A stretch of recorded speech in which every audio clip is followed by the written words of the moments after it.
La Grande Guerre, la tragédie de Herve. L'Allemagne envahissait notre territoire, nous déclarant ainsi la guerre. Dès le mardi 4 août au matin, l'armée de nos ennemis franchissait la frontière en différents points, et tandis que notre 3e division d'armée, chargée de la défense de la place de Liège, préparait autour des forts la vaillante résistance qui devait lui assurer les premières gloires, les avant-gardes de lanciers et de gendarmes se repliaient après avoir signalé l'arrivée et la direction des soldats du Kaiser. Laissant pour un chapitre ultérieur le récit de la conduite héroïque de nos soldats, nous rappellerons d'abord le sort tragique du territoire frontière, du premier lambeau de la patrie abandonné à la barbarie de nos ennemis. Tour à tour, bourgs et villages eurent à subir les violences de la horde allemande, et Herve, la petite ville si populaire de l'Est de la Belgique, mérite, par la précocité et la durée de son martyre, d'attirer nos premiers regards. Disons en passant que Thimister peut, selon nos renseignements, compter le premier civil et les premiers soldats belges et boches tués. Le corps d'armée de von Emich, après avoir traversé la frontière à Baelen, écoulait ses flots le long de la grande route d'Aix-la-Chapelle à Liège. Le mardi, à 1h30, les premiers Uhlans apparaissaient à l'entrée de la ville de Herve. Lequel des spectateurs qui se trouvaient à la gare ne se rappelle l'arrivée de ces teutons? Ils étaient 5, armés de leurs lances qui dévalèrent le pont Malakoff, en déchargeant leurs armes à tort et à travers, et en hurlant comme des possédés. Quel cri, quelle enrage! Un incident se passa alors, émotionnant au possible.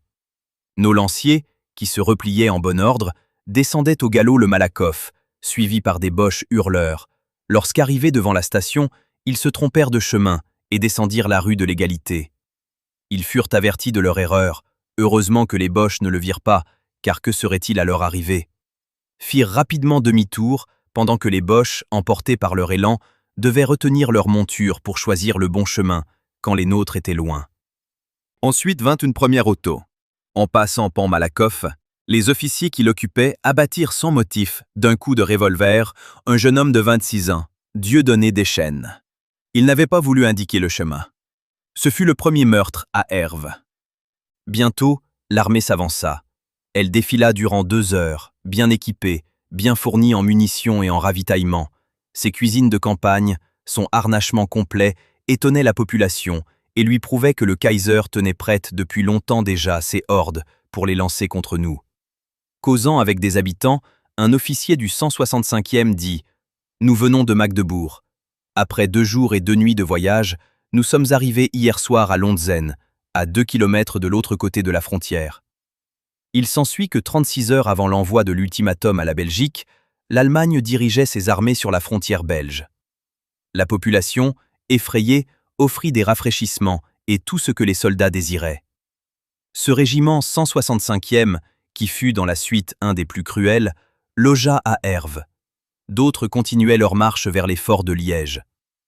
Par ordre du colonel, on fit lire puis afficher une proclamation de von Emich, mort il y a 2 ans en Galicie. Les Allemands venaient en amis, obligés par la nécessité de fouler le territoire belge pour résister aux dangers dont les menaça la France.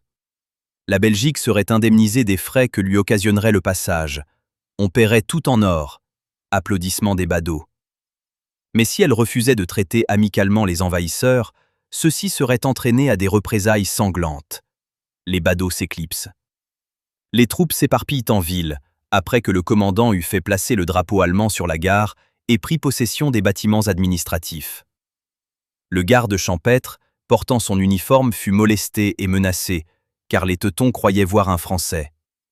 Ils firent d'ailleurs plusieurs fois la même erreur.